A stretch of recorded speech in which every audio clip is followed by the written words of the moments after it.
This program is brought to you from Wisconsin Eye's Margaret Farrow Studio. This week on Rewind, your week in review.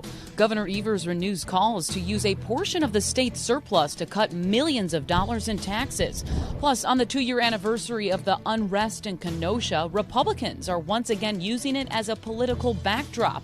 Will their messaging work? And top Republicans are seeking to dismiss a lawsuit targeting the state's 173-year-old abortion ban. All this and more on Rewind, your week in review for August 25th. Hi, I'm Emilee Fannon. And I'm J.R. Ross. J.R., we got another busy week in politics, and one of the big headlines of the week was Governor Tony Evers renewing calls for tax cuts. Now, he did this previously. Republicans swiftly rejected it. But now, of course, we're inching closer to November, so he's trying to appease voters with this plan. It would use a portion of the state's, at this point, I would say massive surplus that is sitting in the coffers. Here's a little bit about what his tax proposal would do. It would cap co-pays for insulin at $35, repeal the minimum markup law to lower gas prices, and cut income taxes by 10% for individuals earning less than $100,000 and families for $150,000. There's kind of other proposals that are in there as well that could benefit seniors, expand property tax relief for veterans, and individuals with disabilities.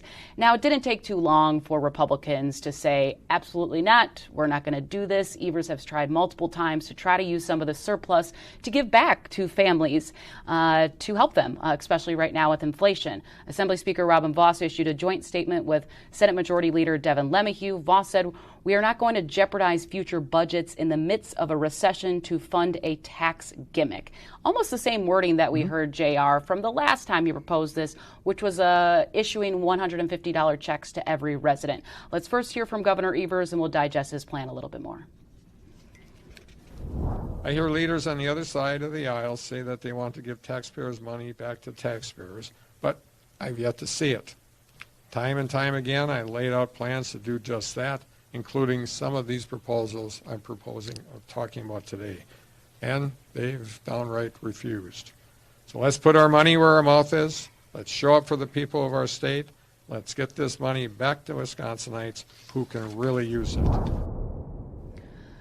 So, JR, I'm sure we're going to see, and Evers is already doing it even after Republicans said, no way, Jose. He's still on the campaign trail. Look what I'm trying to do for you to help you ease inflation costs. It's likely we're going to continue seeing him this messaging, but the headlines aren't really going to stay there. No, a couple things to note. One, Evers is trying to take credit, and he is taking credit for the tax cuts he signed that drives Republicans crazy because they authored them, right? So he is trying to bolster his tax cutting credentials. Now, that's an interesting dynamic for a Democrat because Democrats have a reputation for raising taxes, right? Here's a guy saying, I want to cut your taxes. Also interesting that you have a situation where it's the Democrat saying it's taxpayers' money, give it back. Republicans saying, let's hold on to it for a little while. A couple of key differences between this package and one that Evers proposed in January. The January one with the $150 per person, that's technically spending. That required then Evers propose a big boost in education spending because of the COVID money. Remember, you have to maintain the same share of spending on education in your budget as a state to qualify for K-12 COVID money. This doesn't have any COVID matching grant money in essentially because it's all reduction in tax essentially, right? So it's a much smaller price tag, like $600 million versus $1.7 billion from the spring. Two, Republicans want to hold on to the money because they want to do a big tax cut, maybe even tax overhaul come next session. The question is, who will be governor? I would bet you money that the next budget will cut taxes. The question is how. Evers, for example, if he's reelected, would not want to sign a reduction in the top income tax bracket we have in Wisconsin. The last few years, Republicans have been whacking away at the lower brackets or collapsing them because your income goes through these multiple brackets, right? At each step, you get taxed more. The top bracket in Wisconsin is the highest in the country. But that affects people who make quite a bit of money. Obviously, if you lower that top bracket, you affect the wealthy disproportionately. People would argue, well, they make the most, they pay the most. That's going to happen.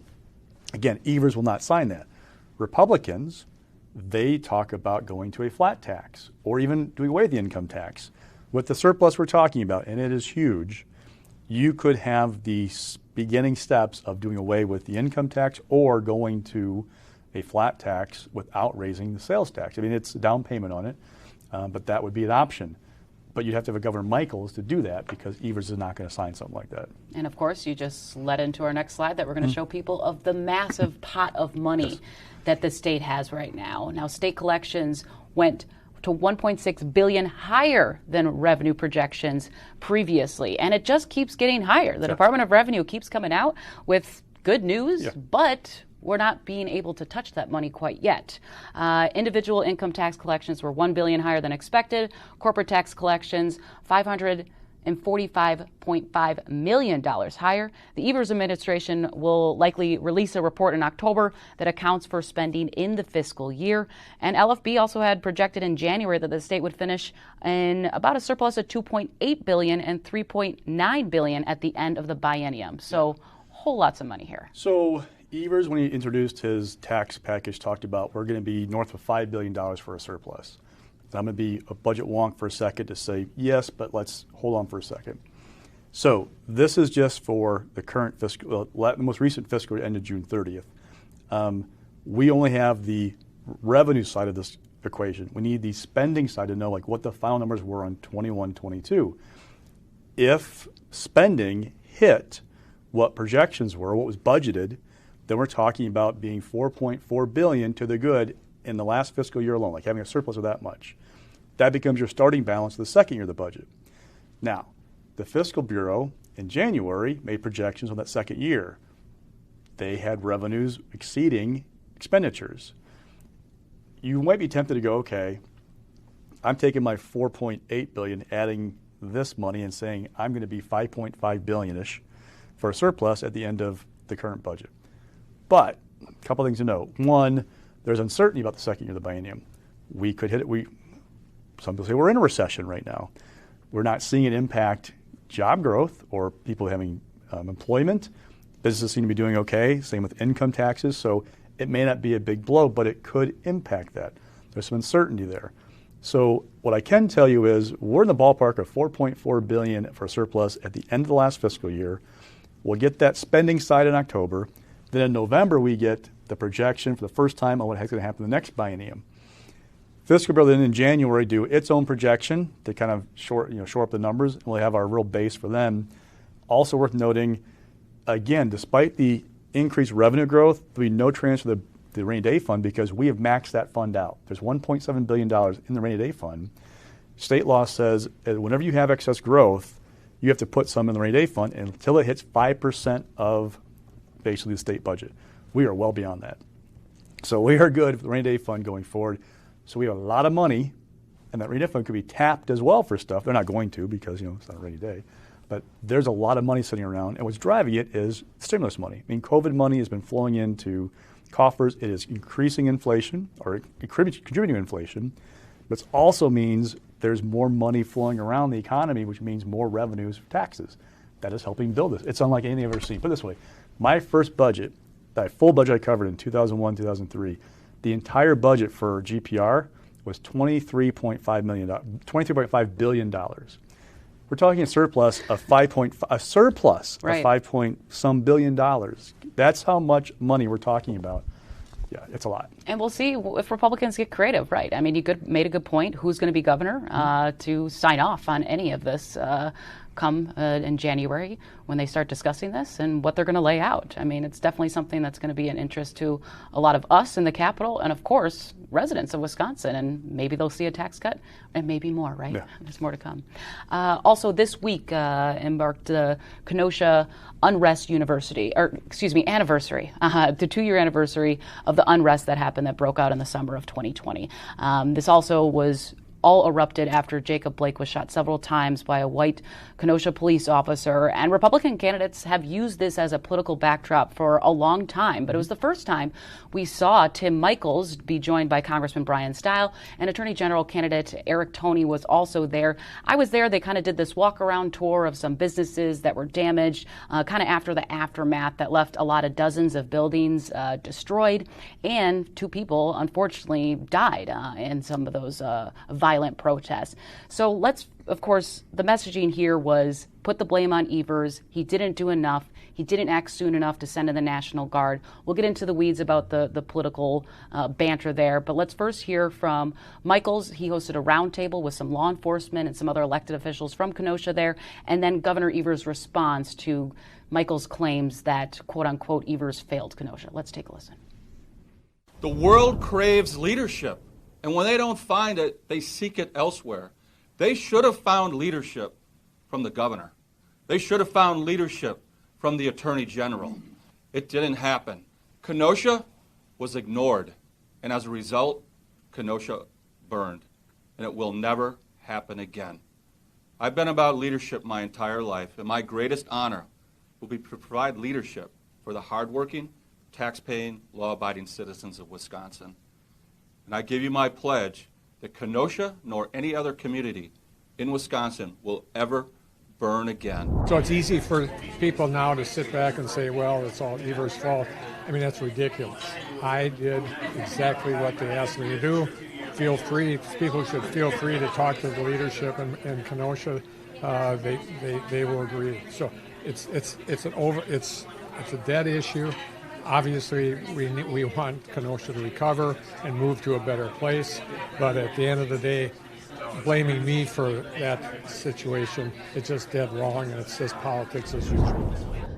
We've seen former President Donald Trump make a visit to Kenosha. We've seen President Joe Biden make a visit to Kenosha. I mean, this has been a political epicenter, I guess you can say, of Wisconsin politics, of a lot of lawmakers trying to go there and make a point. And I think it's definitely messaging that we've talked about on the show multiple times of Evers is going to continue to face these questions about what did you do, what did you not do. I think to lay out the facts, though, Governor Evers did call in the National Guard about, I believe, 150 troops less than 24 hours after Jacob Blake was shot. Then 2 days later, he requested additional 500 troops to go down there. But overall, Republicans and elected officials that were there at this roundtable said it just simply wasn't enough. He could have acted sooner. So it's something that we're going to keep hearing. And my question is, will just people of Kenosha care? Is people across the state going to still think this top of mind when heading into the polls? So obviously the Michaels campaign sees something that's polling about safety being an issue. They are going to hit on this hard. Now, the backdrop to that issue is what we've seen in special elections nationally in the last month. But it seems like the ground is shifting to more of a neutral territory for Democrats. We'll get that in a second. But with Kenosha, people of Kenosha will probably remember, go back to 2018, then Governor Scott Walker killed a proposal for a casino in Kenosha County. That was thought to be part of the reason why he didn't do very well in Kenosha County in 2018. Fast forward to now, there's an expectation that Evers will struggle in Kenosha County. Those wounds are still fresh. The question is if people elsewhere moved on. The challenge for Evers is, his answer to these questions is, I did what I was asked. So you go back, Jacob Blake was shot in the evening of a Sunday, right? The call came in to the state to call up the National Guard 3 a.m. Monday morning. The National Guard doesn't sit at the armory waiting for a call. They have real lives. They are people doing other things who are called in to come up to duty. So they got there Monday night, 125. The next night, 250. Evers turned down the offer from the Trump administration in this process to send in troops, federal troops, the Department of Homeland Security. He was also calling the former President Trump to send in more. And Evers was like, we don't want that from you. And they kept increasing it, but Evers has to explain that process, right? It's easier to say Evers let Kenosha burn than it is to explain what Evers did. So that's a challenge for him. But again, going back to the big picture, I'm wondering, is crime going to be a dominant issue come October, or are we seeing this ground shift? Because you go to New York, special election for a congressional seat, Democrat won in a kind of surprising margin. Look at what happened again in Minnesota a couple weeks ago. Again, a special election where the gap was much different than what we saw in 2020.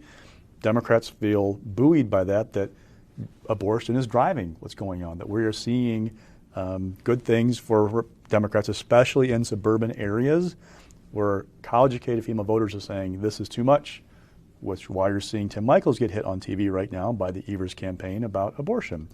Also in their group is up with an ad hitting Michaels on his comments at the 1849 abortion ban mirror his own views of what's going on. That's why that's going on. I just don't know what's going to matter more in October. No, by the way, what are gas prices? I've been saying this for a long time. It's $5 a gallon, end of October.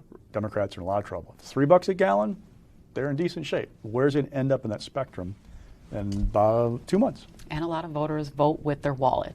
Exactly. Speaking of abortion, you just brought that up. GOP lawmakers, I should say GOP leadership, seeks to dismiss the abortion lawsuit that was filed by Attorney General Josh Kaul and Governor Tony Evers. They filed a motion to dismiss it, which is challenging Wisconsin's 1849 abortion ban that bans all abortions except if a mother's life is at risk. Now, Senate President Chris Kapica, Senate Majority Leader Devin LeMahieu, and Assembly Speaker Robin Vos, who are all named in as defendants in this lawsuit, argue that their motion is basically enacting the ban and it can remain in place, regardless of the law. And we've heard Attorney General Josh Kaul multiple times saying this law is outdated, that doesn't stand a chance. So this is kind of just more of the continuation of where this case will ultimately end up. Republicans say, look, we can't enforce the law, therefore you shouldn't sue us about the law. It's not our responsibility. The responsibility is placed upon district attorneys who are not part of the lawsuit. And Josh Kaul, who is the state's top cop as Attorney General, they have power to enforce this. We do not. Therefore, they're proper parties. The second part of the argument is that you shouldn't be going after these guys, and that the argument that the subsequent abortion laws passed by the legislature do not supersede that 1849 ban. So what Kaul argued was because you've passed things like in 2015, a ban on abortion after 20 weeks in Wisconsin, that supersedes 1849, that makes it null and void. Republicans saying, actually no, because we didn't impact that statute. We added things, doesn't matter though. So there's that. We now have a briefing schedule coming up. It'll be a while before this gets done. I don't know if it will be resolved before the November election, but we're just laying out the battle lines in court of what's going to happen in this lawsuit. And also, I should say, last week there was more of a continuation of a story addressing opioid funds that are now kind of in limbo after Republicans on the Joint Finance Committee anonymously objected to settlement funding that is coming into Wisconsin. Now, in total, we're expected to see about $31 million in related to drug manufacturers and their role in the opioid ongoing crisis. Now, what happened is basically they said, no, we don't like the Department of Health Services plan. And now it's turning into a political stumping ground for Attorney General Josh Kaul, DHS Secretary Karen Timberlake. They've been going across Wisconsin saying, hey, look what Republicans have done. They objected to our plan. It's all on them that we can't release this money to the communities. But the co-chairs, Representative Mark Bourne and Senator Howard Markline on Joint Finance, saying, look, we just objected because we didn't like how basically where the resources were going. And in a quote, they said basically they're working diligently with colleagues and stakeholders to improve the quote-unquote deficiencies of the plan to give consideration to other programs. Now, what was in DHS's plan was only about $6 million, because that's all what the state has received as of July. And the plan would, along the lines, do some things, distribute about $2 million to Narcan, drug prevention efforts. So it didn't seem like anything political, but I think Republicans, there is kind of a political maybe angle to this, that they don't want to give any victories to the Evers administration during an election year, saying we want our plan approved instead of yours. Before we get into the weeds of this, let's first take a listen of one of the press conferences that we heard of Democrats kind of slamming Republicans for this action. Let's take a listen. Somewhere in Wisconsin right now today has overdosed a couple of minutes ago. Is Narcan available? Don't know. Would it help? It brings them back to life. And the idea that we could spend $3 million and get Narcan all over the state of Wisconsin is so important. Opioid issues, especially in rural parts of this state where Howard Markline represents, it's a problem. And he knows that. Mark Bourne knows it's a problem. Every single one of those guys on finance on the other side of the aisle, they know it's a problem. And the audacity for them to say at least no to that $6 million, they could have let the $6 million go and said no to everything else. But they didn't do that. And they're doing it because they can. They're doing it because I believe it's political. They'll tell you drugs and death isn't political. Well, if it isn't, where's the $6 million? So as of right now, there is nothing scheduled or on the calendar for Joint Finance to meet. So in a sense, the longer that Republicans wait to schedule this next hearing to approve or deny this funding plan, I think the longer the Democrats are going to be on the campaign trail talking about it. So the question is, how long is it delay? A couple weeks, couple months? What's it going to be? The passive review process for joint finance allows any member to object to a plan from an agency. Basically, you have 14 days. Once you get it, the committee gets it. For anybody, it could be Democrat or Republican, to object, or if nobody objects, it goes into effect. The objection was raised. Now it triggers a requirement of a hearing to vote on a plan. The question is, what's the plan going to be? How long is it going to take? The longer they take, the longer they're going to see Democrats try to make political points out of this, because they are holding up enactment or disbursement of this money. And also this week, there was a class action lawsuit, the second one actually, filed against the state and Governor Tony Evers, specifically the Wisconsin Public Defender Board, over this long-standing issue of not having enough public defenders to represent people who are sometimes waiting behind bars, sometimes weeks in this lawsuit. It says some people have been waiting months just to get representation. So the lawsuit is demanding Evers and other defendants to either appoint lawyers who need them or dismiss their criminal charges against them. Basically stating in that lawsuit that I read through, they stated the Wisconsin Supreme Court basically calling it insufficient if you don't get legal representation within 14 days. So that's kind of their main argument here. But this is a much broader issue, JR, that has been going on long before the pandemic. Of course, it got way worse during the pandemic. You have caseloads, backlogs.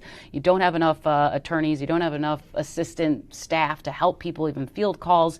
And it's been a problem that's been going on for a long time. And there was a similar lawsuit in 2019 that started in federal court, and then it was eventually dismissed by a Dane County judge. But one of the lead attorneys that I spoke to today basically says, we think this is going to be different. We're sticking with it filed in Brown County and then hoping to address the issue there. So we'll see what happens here. But this is, I guess, no big surprise of this issue that's been going on for quite some time. The backstory is there have been efforts in the last several budgets by I call them the Judicial System Coalition. So usually you have public defenders, the court system, and district attorneys kind of like advocating for themselves. The last couple of budgets, they kind of joined forces to tell the Joint Finance Committee, look, this is what we need to make the system work. And the push with public defenders has been to raise rates, pay rates for those who are on staff. And two, if there isn't somebody available, raise the reimbursement rate for taking on a case as a private attorney. The rates are not very high. It has become a challenge to get people to take these cases. It exacerbates the problem that you're seeing here in this lawsuit. All right, let's get to stock picks. We're back on stock picks this week. Rising this week is public employee vacancies. I almost said vaccines. I didn't have my glasses on. A couple different things going on. So one, we have a Wisconsin Policy Forum report that we saw a record number of people leave employment of state and local governments last year after another big year the year before.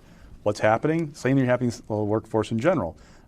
Pay issues, post-COVID-19 kind of issues, people retiring, not wanting to go do something else, change jobs.